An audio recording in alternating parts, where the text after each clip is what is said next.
Il y a 40 millions d'années, des requins évoluaient ici, dans la géographie marine de ce qui allait devenir Paris.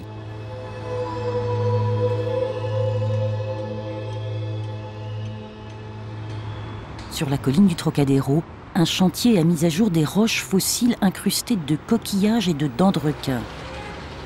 Mais ce n'était pas une fouille archéologique qui motivait les entrepreneurs. Derrière les palissades, un projet ambitieux est en train de prendre forme, reconstruire totalement le vieil aquarium du Trocadéro pour en faire un des plus beaux et des plus modernes d'Europe.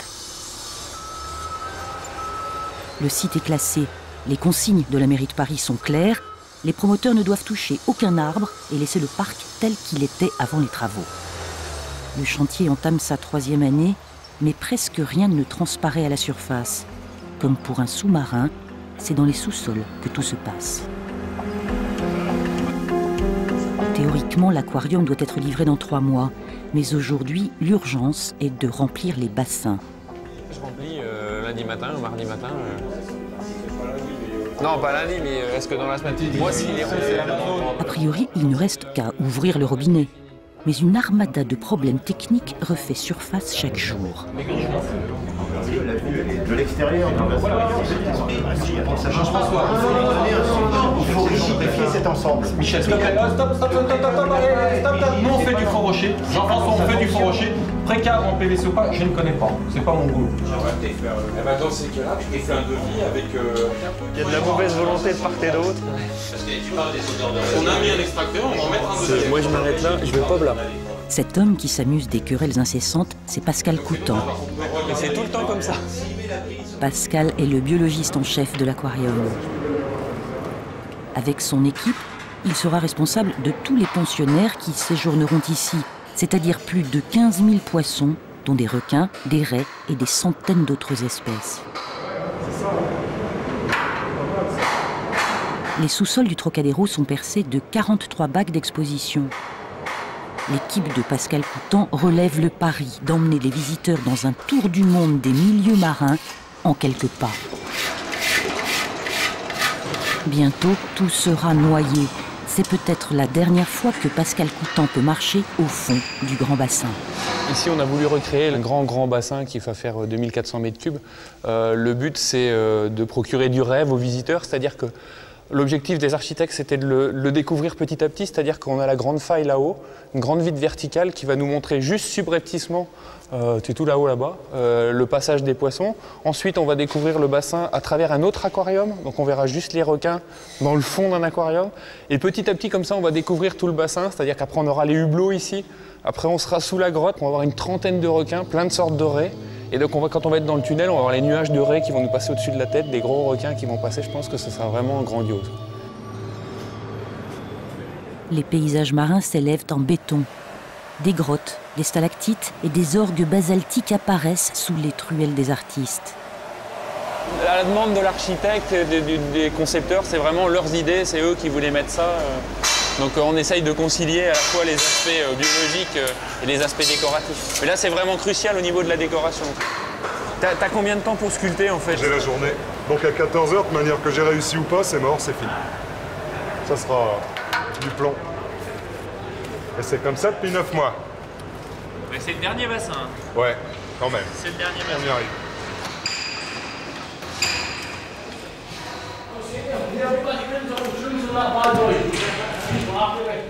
On a cherché sur des photos, sur Internet, sur toute une bibliothèque de diapos qu'on a. On a choisi des échantillons de différents types de roches méditerranéennes. Et on leur a dit, voilà, dans tel bassin, on veut que ça représente ce décor-là. Et donc le sculpteur a réalisé avec son talent d'artiste en plus, c'est-à-dire qu'il a chaque artiste, chaque décorateur a utilisé sa propre touche dans des bassins pour donner une personnalité au bassin. Pour mettre de la vie dans ces rochers, Pascal a lancé un appel d'offres à tous les professionnels de la pêche. Le bac Méditerranée sera peuplé par Gérard Carodano, marchand de rêves et de couleurs sur la Côte d'Azur. Ce qui serait dommage de rater en Méditerranée, c'est les couleurs et les propriétés fluorescentes de certaines espèces. Encore faut-il être plongeur ou pêcheur pour connaître et pour imaginer lorsqu'on est au fond, on se dit tiens ça va avoir de la gueule. On va mettre ce nudibranche, on va mettre cette gorgone ou on va mettre cette éponge. Avec la lumière, on va arriver à faire quelque chose de génial, on va faire rêver les gens.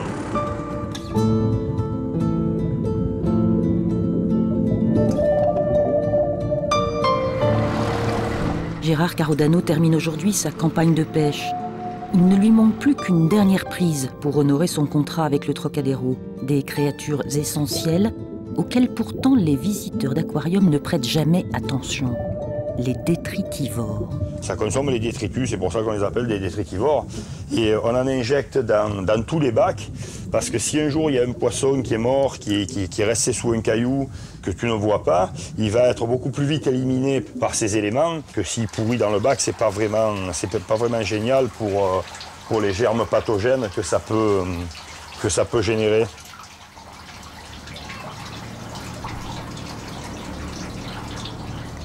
Vice-champion du monde de plongée, Gérard Carodano s'est installé au bout des chantiers navals de La Ciotat. Dans les profondeurs de ses filets, la collection automne-hiver de poissons est au complet, la touche finale d'une traque de plusieurs mois pour présenter les plus belles pièces. Le dactyloptère, là, il est prévu pour partir au Trocadéro à Paris. C'est la chance d'avoir un poisson comme ça parce que c'est relativement rare, on en a 2-3 dans l'année. Et dans cet état acclimaté et parfait comme ça, c'est une aubaine parce que c'est pas évident du tout. Ça.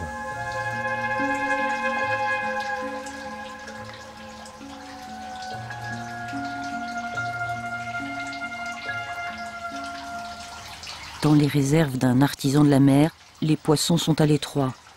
Ils occupent le moindre recoin, ce qui commence à poser problème. Là, il y a une grosse commande qui vient de tomber pour Munich. Et ce serait bien que les poissons destinés au Trocadéro, qui a pris un petit peu de retard, puissent rentrer sur Paris. Tant qu'on n'est pas mieux structuré, on est un petit peu tenu par la capacité de capture, d'autant qu'on ne peut pas mettre n'importe qui avec n'importe quoi. Il y a quand même d'énormes conditions de compatibilité à respecter entre les spécimens. Et puis il peut même y en avoir qui bouffent les autres. Certains poissons vont se faire avaler, d'autres vont se reproduire plusieurs fois avant de rejoindre Paris, où le chantier prend de plus en plus de retard.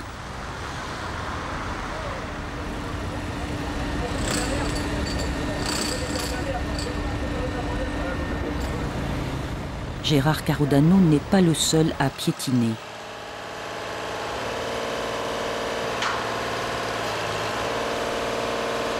Là, il y a bien 2 mois de retard quand même. Le repérage des aciers, je le demande depuis 1 an, mais c'est pas fait. C'est pour ça que je suis là à attendre. Voilà.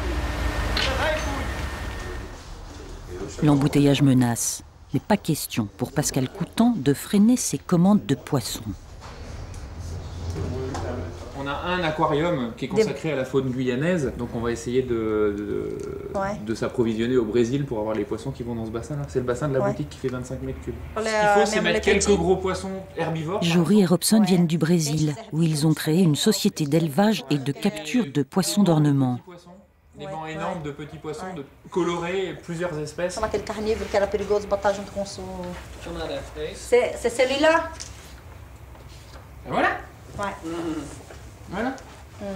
Comme avec chacun de ses fournisseurs, en marge de la liste, Pascal formule un souhait, un vieux rêve, la capture d'un requin.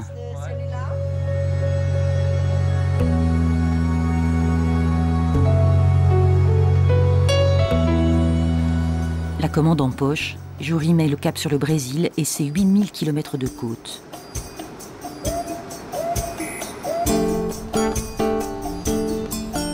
Elle rejoint ses bureaux à Natal, dans l'état du Nord-Est. La pêche là-bas est en plein essor. La société de Jory et Robson veut profiter de cet élan. Elle propose des poissons d'ornement, mais investit dans l'aquaculture et l'exportation. Tout reste à faire pourtant. Malgré un énorme potentiel, le Brésil occupe seulement le 27e rang mondial des producteurs de poissons. La pêche est très souvent artisanale, Une aubaine pour Robson qui traque jusque dans les gargotes du port des spécimens bien précis. Je pense qu'il y a beaucoup de poissons comme celui-ci. Il faudra en trouver. Voyez le jaune, il est superbe. Si vous pouvez en attraper, on vous les achètera tous. Il y a des marrons par ici, mais nous voulons des jaunes avec des petites taches noires comme celui-ci. Alors si vous en trouvez, nous on en veut. Oui, c'est un baiacu. Jory et Robson sillonnent le pays. La pêche aux petits poissons a été rapidement lancée. Ils ont le temps d'organiser leur chasse aux requins. On va voir Carlos qui pêche le requin depuis plus de 20 ans. C'est le seul par ici. Il le recherche pour sa viande, mais il lui arrive aussi d'en attraper de vivants. Pour rencontrer Carlos, il faut aller jusqu'au Cap San Roque, la plage du Brésil la plus proche de l'Afrique. Vous attrapez des requins? Et seulement des requins? Non. On rapporte aussi d'autres pièces. Bon, ben, je vous souhaite un bon voyage et qu'il soit un succès. Carlos possède deux choses. Une expérience de 25 années passées en mer et un bateau tout à lui. Un sacré capital. Le Brésil compte 50 millions de pauvres, près d'1 sur 2 vit dans le nord-est. Faudrait que vous veniez quand on pêche. On passe 4 ou 5 jours en mer. Et quand on revient, notre distraction c'est ça. On joue et on boit. Parce que le métier est difficile. Vraiment.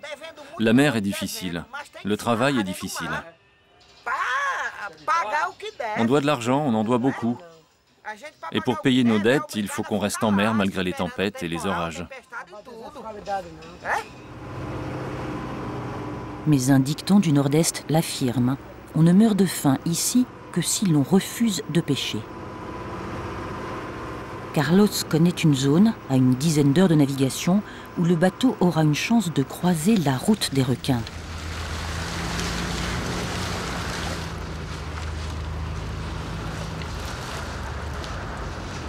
Des centaines d'hameçons vont descendre jusqu'au fond. C'est le début d'une longue chasse qui va durer plusieurs jours.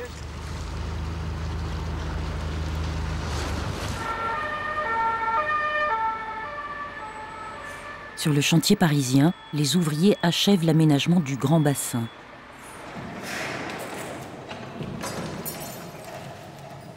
Avec la pose du dernier hublot, on scelle la fin de 2 ans de travail.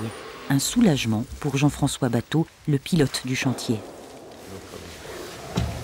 Ça, je sais pas, à mon avis, un truc comme ça, oh, ça vaut au moins, je sais pas, au moins 3 000 €. Celle-là. Donc quand on sait qu'on en a de l'autre côté qui font presque 50 mètres carrés, 30 cm d'épaisseur, 24 tonnes, c'est le prix d'une belle petite maison. C'est pas grave, je pourrais remplacer le hublot, mais pas vous. Brian, il vient du Colorado, donc là, il vient un petit peu spécialement pour installer le dernier vitrage. Des gens capables de fabriquer des vitrages de cette taille-là, donc pas celui-là, c'est pas le bon exemple, mais ce qu'on peut avoir dans les plus gros, il y en a 2 ou 3 au monde, dont 2, je crois qu'il y en a 1 ou 2 au Japon et eux aux États-Unis.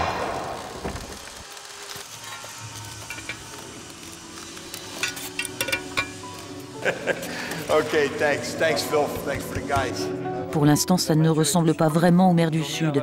Mais Pascal en est convaincu, ces 43 bacs auront les couleurs et l'atmosphère des plus beaux fonds marins. C'est le BT18, donc c'est la mangrove Caraïbe. Comme c'est un mélange entre l'eau douce et l'eau de mer, c'est un milieu très très riche en zooplancton, phytoplancton, et donc il y a beaucoup à manger, donc il y a beaucoup de petits poissons. C'est un milieu très important parce qu'en fait c'est la nurserie des récifs coralliens. À des milliers de kilomètres de là, dans le nord-est brésilien, d'autres hommes travaillent pour l'aquarium. Embauchés par Jory et Robson, ces 2 pêcheurs se sont endettés pour acheter leur propre barque et fouillent sans relâche les eaux troubles de la mangrove.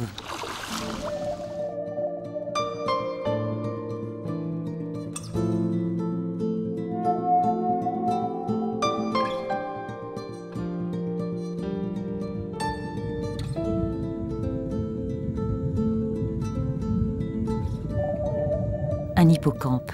C'est une sacrée bonne rencontre pour Gianni San. il en recevra environ 2 €, un cinquième du prix facturé à l'aquarium.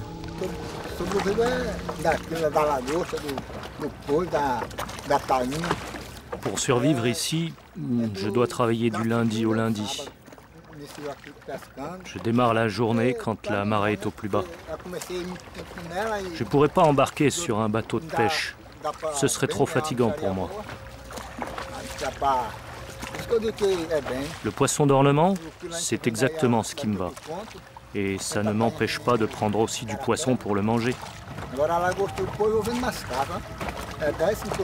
Mais parfois je plonge 2 ou 3 jours de suite sans rien trouver.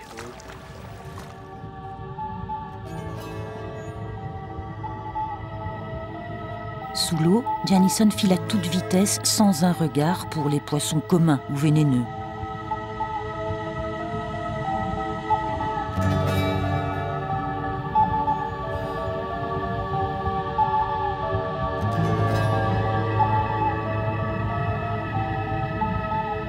À chacun sa technique et ses armes. Janison a opté pour la simplicité d'une bouteille découpée.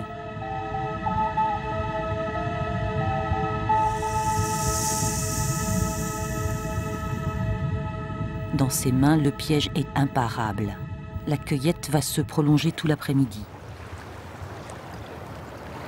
Une récolte payante, Robson, l'associé de Jory, vient prendre livraison d'une vingtaine de poissons multicolores, mais surtout d'une demi-douzaine d'hippocampes.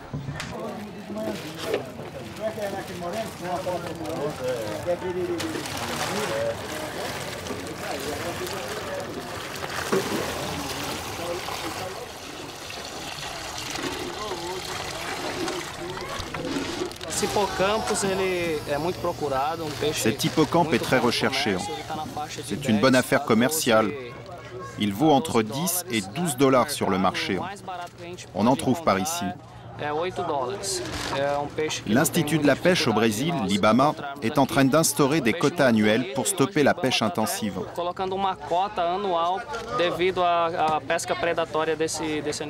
Chaque entreprise de pêche comme Aqua Brasil a droit à 1000 hippocampes par an.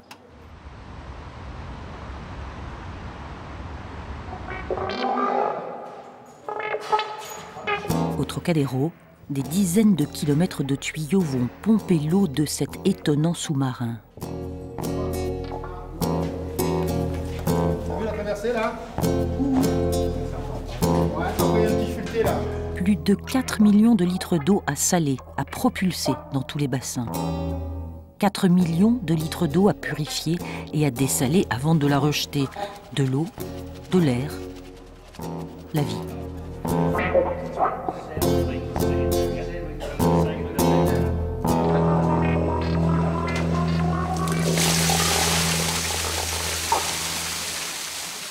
Dans un aquarium, il n'y a pas que des poissons, hein. Il y a aussi des invertébrés et surtout il y a les coraux, c'est magique les coraux, c'est des animaux extrêmement variés. Il ne faut pas oublier que c'est des animaux, hein, c'est pas des fleurs.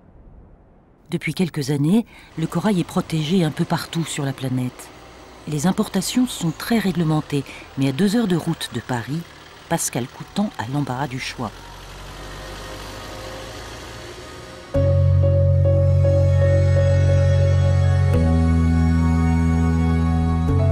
Nausicaa, l'aquarium de Boulogne-sur-Mer, s'est spécialisé depuis quelques années dans la reproduction du corail.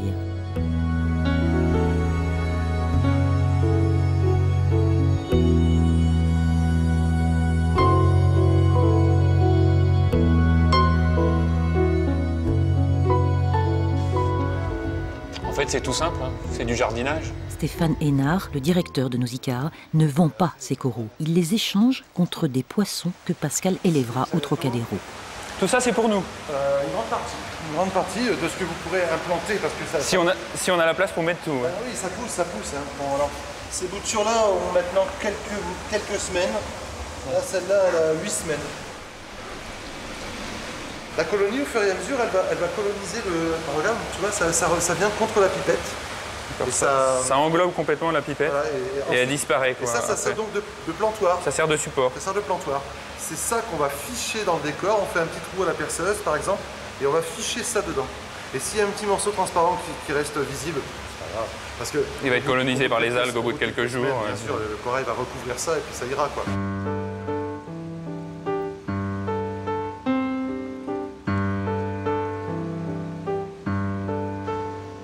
Après une leçon de travaux pratiques, Pascal n'a plus qu'une seule question à se poser. Dans combien de temps l'aquarium du Trocadéro pourra-t-il lui aussi exposer ses couleurs ?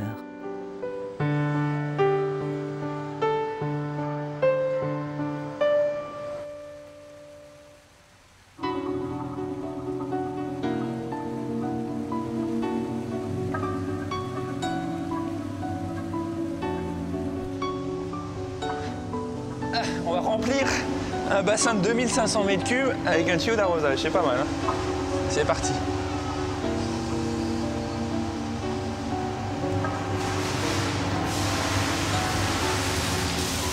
On ne peut pas monter le niveau de plus de 50 cm par jour par rapport à des contraintes de béton pour que le béton se mette en charge progressivement. Donc il faut que le niveau monte doucement. Donc 50 cm par jour, ça correspond à 2 tuyaux comme ça. Donc je vais mettre un deuxième tuyau et ça va remplir tranquillement. Il nous faudra donc 50 cm par jour, il y a presque 10 mètres. Donc faire le calcul, ça fait, je sais plus, ça fait presque 3 semaines pour remplir le bassin.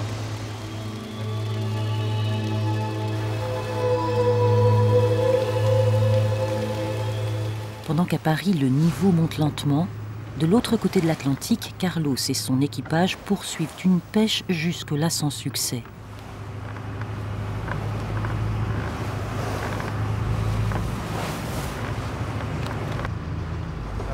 Soudain, la ligne résiste.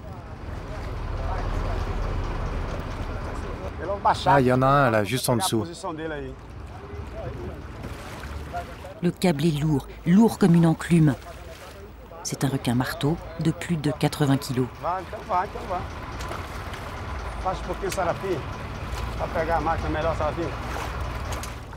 Vivant, ce requin vaut plus de 15 000 $. La plupart des aquariums rêvent d'en posséder un dans leur bassin. Mais celui-là finira sur l'étal d'un marché.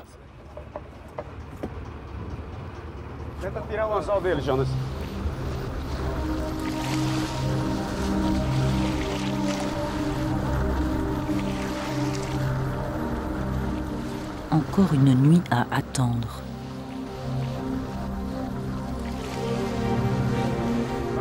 Pour augmenter sa chance, Carlos sort un atout de son jeu, un seau plein à ras-bord de sang de bœuf. Il sait que les requins en détecteront une seule goutte dans des millions de litres d'eau de mer à des centaines de mètres à la ronde. Et ils se rapprocheront.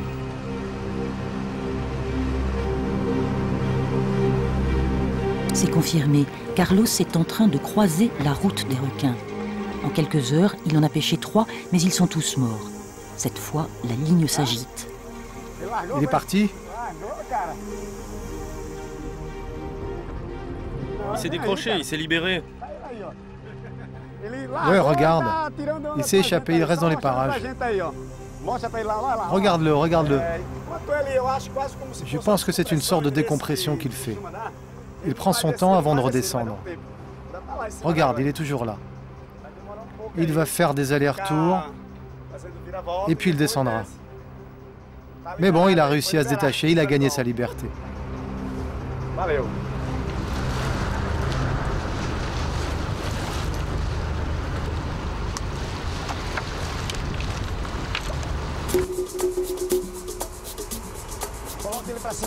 Une deuxième chance se présente assez vite. Un requin nourrice s'est fait épingler. Il est petit, donc transportable.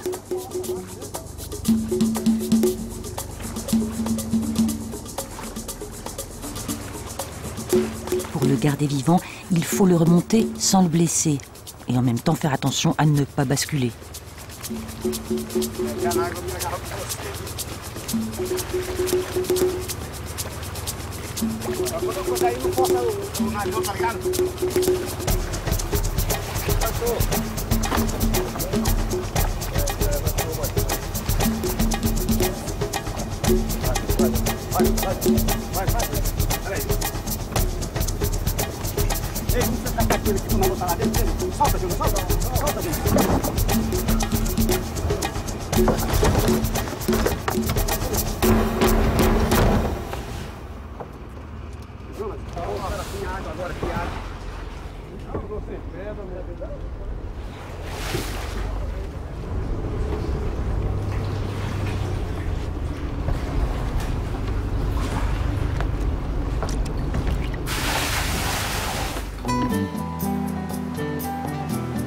l'équipage est de retour avec toute sa cargaison. À marée basse, le bateau ne peut pas accoster. Il faut transporter les prises sur une barge pour rejoindre le village.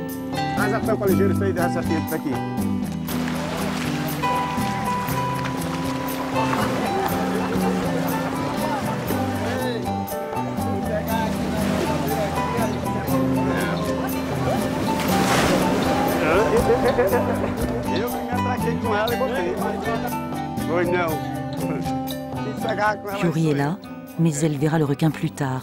Pour l'instant, c'est une véritable attraction pour tout le village. C'est peut-être le plus petit aquarium du monde, mais les visiteurs sont au rendez-vous.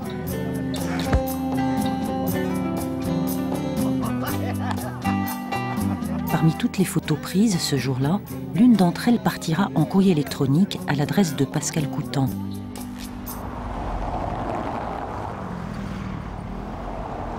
Donc maintenant, c'est à moi de voir si ce poisson nous intéresse. Effectivement, on l'avait mis dans notre liste, donc ça nous intéresse. À savoir si ça rentre encore dans mon budget par rapport au tarif. Parce qu'en fait, il y a deux grandes familles de requins. Les requins qui ont besoin de nager pendant le transport. Donc là, ils ont besoin de beaucoup d'eau, donc ça coûte très cher au niveau du fret. Puis après, il y a les requins type requin nourrice qui peuvent respirer sans nager. Donc là, ça coûte beaucoup moins cher. Un requin, ça commence à je sais pas moi, 2000, 2500 $ ou euros, c'est à peu près la même chose. Et puis ça peut aller pour les requins-ci jusqu'à 25 000 $. La moitié des requins du Trocadéro est pêchée dans leur environnement naturel. Les autres viendront du Marineland, le célèbre parc d'attractions de la Côte d'Azur, surtout connu pour ses orques apprivoisés.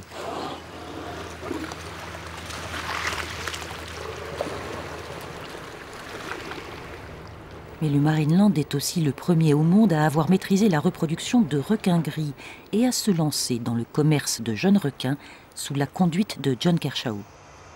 Le secret de la reproduction dans toute espèce est un équilibre des paramètres qui jouent dans la reproduction, c'est-à-dire le bassin compte pour beaucoup, la qualité de l'eau et les animaux présents. Il faut ce qu'il faut. Il faut un ou deux mâles, de préférence à peu près dominants, et des femelles disponibles et adultes, bien sûr, et en âge de se reproduire. Et à partir de là, le cycle se déclenche. Et une fois que le cycle est déclenché, il faut essayer de maintenir l'équilibre en permanence pour que la chose continue.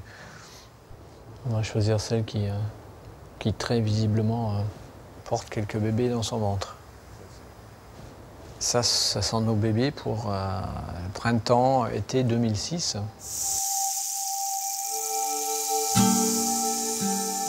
L'équipe du Marineland d'Antibes a tourné ces images exceptionnelles, la naissance d'un jeune requin.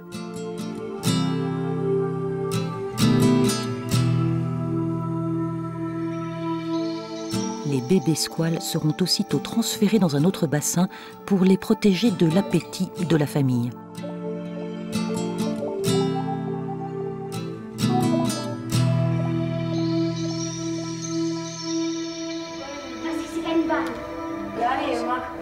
Pour assister à un heureux événement au Marineland d'Antibes, il faut un peu de patience à ces jeunes collégiens.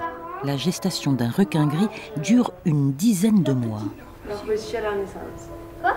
À la naissance. Parfois, on a l'impression qu'ils sont intelligents et parfois, on a l'impression qu'ils pensent pas. C'est ça qui est un peu difficile à savoir. Moi, je trouve qu'il vaut mieux qu'ils naissent en captivité, qu'on les pêche dans la nature et qu'on les mette en captivité. Là, c'est encore plus effroyable. Parce que l'autre, sinon, ils savent pas qu'il y a un grand large.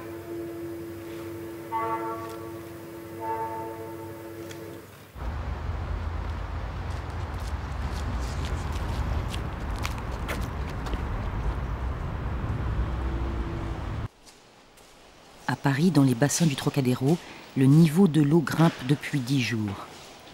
Pour Pascal, l'heure de vérité sonne tous les soirs. Derrière ces murs, des tonnes d'eau éprouvent l'étanchéité des bassins. Une épée de Damoclès.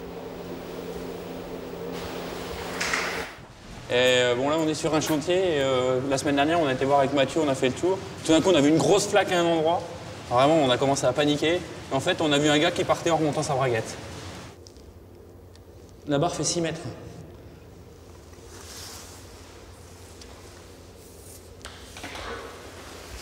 Le niveau est là.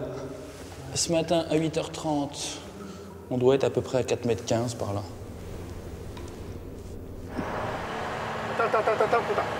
Attends, stop.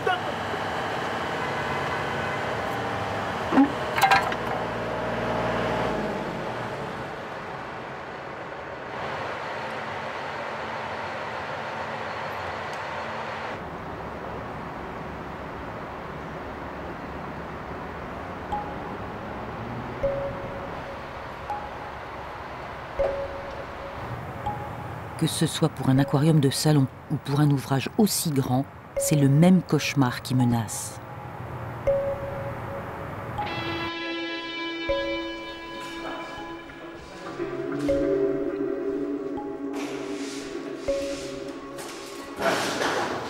L'eau vient d'ici.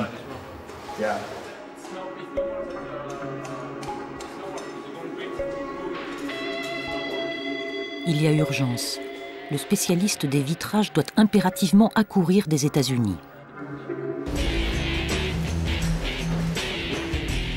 2 jours plus tard, Brian débarque du Colorado avec une pompe à silicone, de la teinture et l'humeur des mauvais jours. Pascal, par où on descend?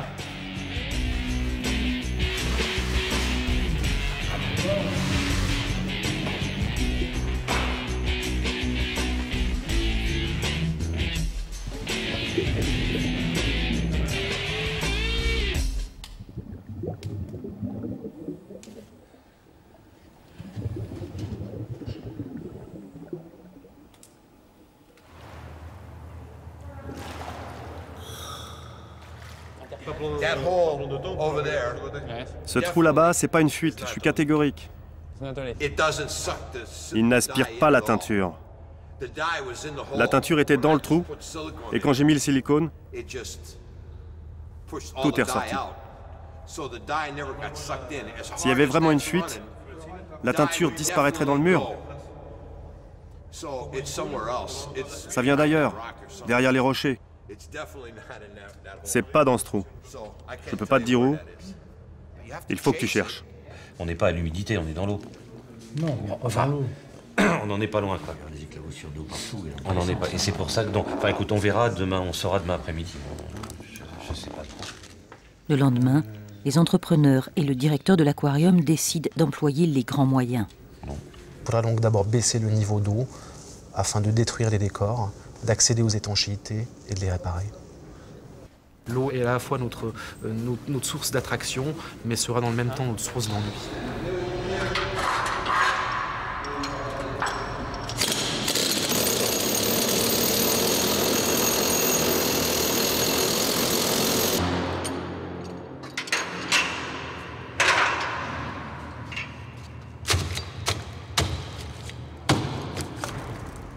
L'anneau, il est ressorti par rapport de 2 cm, alors que tous les autres sont collés. Donc on peut avoir un problème de fuite ici au niveau du... Donc je vais dégager le béton qui est autour, le scratch. Quand on a fait la première couche, c'est pour ça que je dégage ici. Et puis on va vérifier. Et je vais casser le 2e décor derrière en bordure, s'il y a un anneau. Parce que là, il y en a aussi, hein, certainement. Hein. Ouais, donc autant tous les vérifier. Ouais. Et dans le 2e décor, tu vois pas trop de perceuse des fois? Là, non, j'ai pas assez dégagé. Parce que je veux casser le minimum. Je vais être obligé de casser jusque là, je pense. Parce que tu vois, le polyane, il passait ici, là. Ils ont traversé le polyane. Donc il y aurait du polyane entre la résine et l'étanchéité. Oui. Donc automatiquement. Et il tourne le crochet d'ancrage en plus. Elle est vachement reflue là. Oui. Ah oui, non, mais il y a un trou là. Là, il y a un trou là. Ouais, tu crois que c'est ça qui suffit pour. Il y a un trou là. Bouge pas, attends. Là, tu risques d'en refaire un. Non. Il faudrait rappeler avec un cutter ou. Il y a un trou au-dessus. Il y a des zones qui n'ont pas été contrôlées alors qu'il y a des fuites. Ici. Derrière, au bout du bassin là-haut. Si les mecs ne savent pas ce qu'ils ont à contrôler, ils n'ont même pas rien à foutre sur le chantier. Il faut quand même arrêter de déconner. Je ne vais pas mettre un mec derrière chaque mec pour qu'il vérifie le travail qu'il a à faire. Les mecs, ils ont leur boulot à faire. Qui leur a donné les instructions de contrôler à tel endroit et de ne pas contrôler à tel endroit? On n'a redonné aucune instruction, ils doivent contrôler leurs installations. Sur le chantier, aucun bassin n'est encore prêt. Tandis qu'un peu partout dans le monde, les poissons ont déjà pris la route de Paris. Ouais. Bon après, tu peux préparer le camion pour cet après-midi pour que j'aille chercher les poissons en Lorraine. Ouais, okay. Et puis on va regarder aussi les bacs dans la quarantaine, parce qu'on attend encore les poissons du Japon, de Tahiti qui doivent arriver demain. Et puis qu'est-ce qu'il y a encore? Ah oui, puis il y a le Brésil qui va pas tarder, j'attends. Tiens, faut que je les appelle parce que j'ai pas de nouvelles. Au Brésil, des poissons multicolores et des hippocampes vont faire leur baptême de l'air. Et qu'est-ce que vous avez comme cargaison à déclarer? J'amène des poissons pour l'exportation.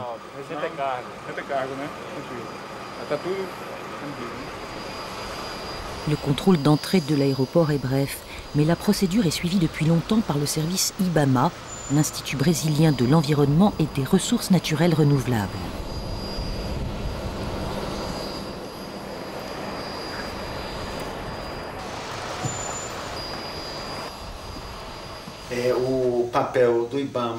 Le rôle de l'IBAMA n'est pas seulement de contrôler, mais on essaie de développer aussi une sensibilité à l'environnement.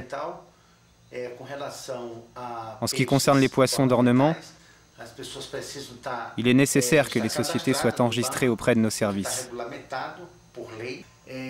Cette pêche doit être strictement contrôlée. Il y a une demande forte et nous sommes obligés de la surveiller. Si par hasard quelqu'un essaie de se soustraire au contrôle, ça devient du trafic. Et là, nous réagissons fermement.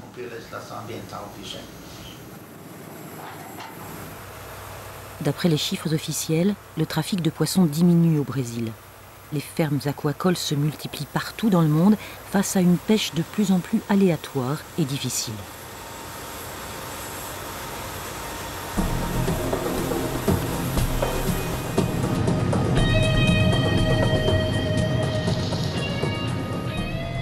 À ce rythme, dans une vingtaine d'années, les professionnels prédisent la fin du prélèvement en mer.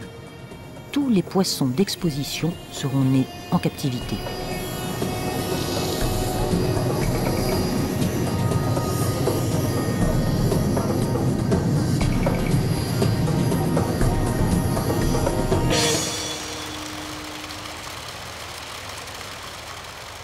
La facture de janvier pour l'eau, c'était 14 000 €.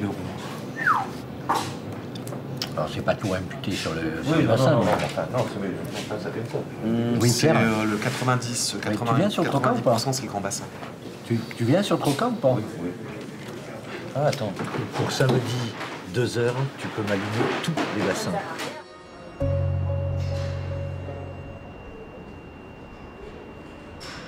Ça, c'est tout du rocher reconstitué. Donc en fait, ce sont des cages en nature en plastique. La mairie de Paris a signé une convention avec l'investisseur japonais de l'aquarium du Trocadéro. C'est un dossier qu'elle suit avec attention pour l'image de la capitale et les préoccupations environnementales qui accompagnent aujourd'hui tous les grands projets. Bon, là, de nouveau, quand il y aura l'eau, l'effet sera plus le même.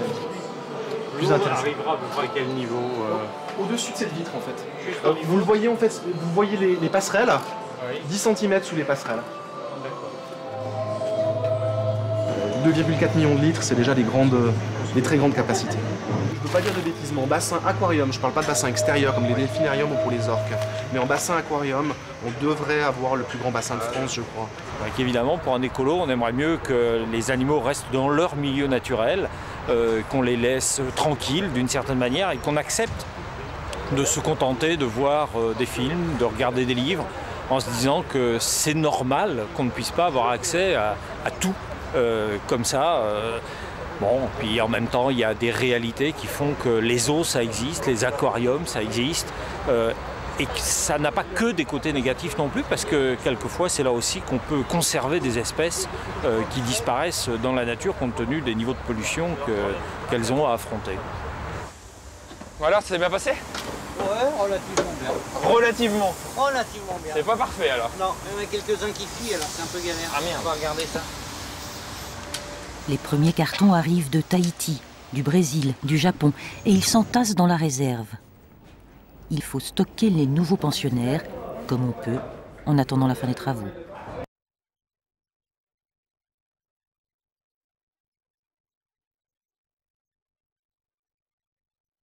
Conditionnés sous oxygène, les poissons ont tous été affaiblis par le voyage, certains plus que d'autres. Poisson perroquet. C'est des poissons qui sont très colorés, mais là ils étaient dans le noir, donc ils sont tout ternes. Il est un peu fatigué lui. Hein. On va les déballer vite parce que d'ici quelques heures il va reprendre ses couleurs. Là pour l'instant il est un peu stressé. Oula! Oulah là là là. Ceux-là ils sont pas. Il y en a un qui est vivant là-dedans, mais faut l'ouvrir vite. Encore un perroquet.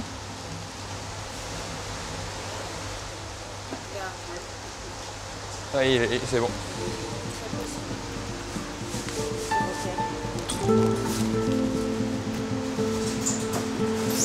Là, on est à 6,5 et en température, on est à 24.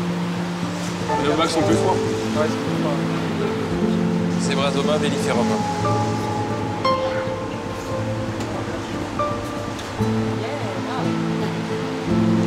Magnifique, il est magnifique.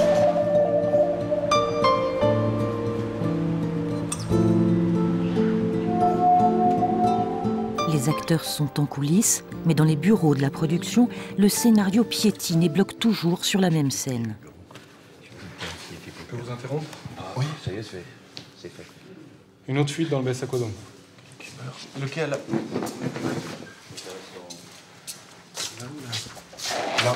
Oui. On est descendu sous le local. Oui. Là, il y a le tuyau qui pénètre le voile, qui est le tuyau de surverse. Et on voit tout autour du tuyau l'eau sortir. Sur un T. D'accord, alors ça semble clair. J'en suis pas sûr. Est-ce que c'est pas un trou qui est plus bas? Et avec la pression, il pompe. Si je commence à casser 5 mètres carrés, on n'est pas sorti de l'auberge pour les refaire et tout. Le temps de refaire la cage, de refaire un scratch, de refaire ceci, tout cela. Il faudra encore 2 mois de travaux avant que l'aquarium puisse enfin accueillir son public.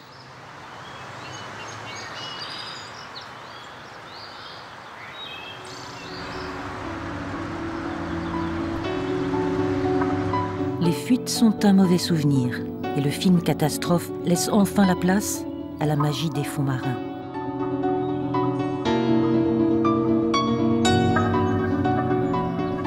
Des murs d'écran projettent des mangas asiatiques et des films aquatiques, des images qui répondent aux chassés-croisés des poissons du monde entier.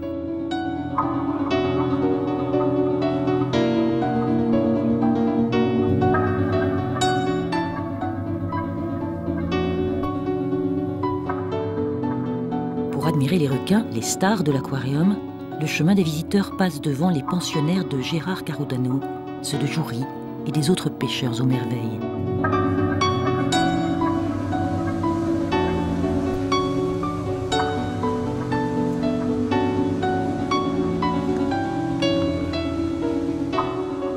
Tout est en place pour la visite. Mais au bout de l'aquarium, le grand bassin des requins est absolument vide.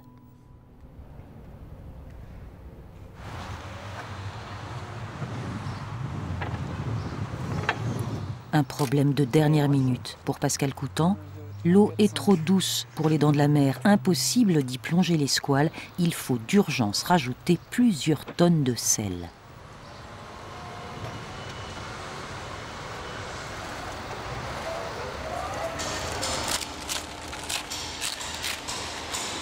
Donc le bassin est plus grand que prévu, plus grand que les estimations qu'avaient fait les architectes.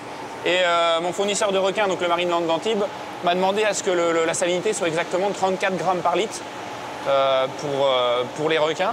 Donc là, actuellement, on est à 30 grammes par litre. Donc il faut qu'on rajoute, par rapport au volume estimé, entre 8 et 10 tonnes, on va dire. C'est-à-dire que ce matin, on va rajouter pratiquement 10 tonnes. Et on va bien voir à combien on arrive en salinité.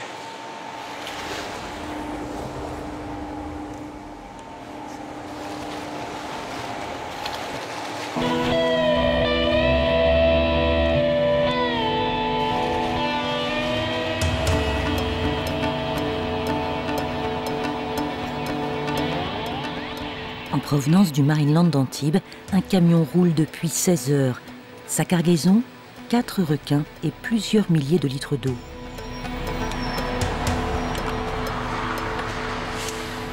Guillaume, l'assistant de Pascal Coutan, contrôle toutes les 2 heures la santé des squales qui doivent nager sans cesse pour respirer.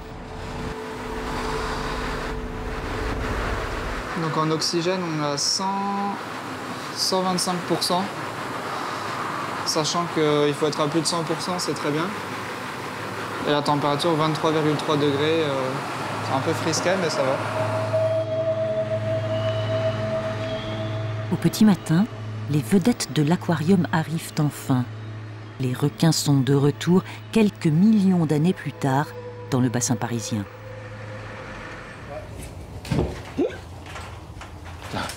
Il est beau celui-là, on vache. C'est pas. Allez. La tête, il va tourner. Il faudra aller libérer le passage, s'il vous plaît. Attention. On est. Toi, t'as la tête, c'est pas grave. Voilà le filet. Attention, la tête contre le mur. Attention contre le mur. Ah ben, je tiens la queue.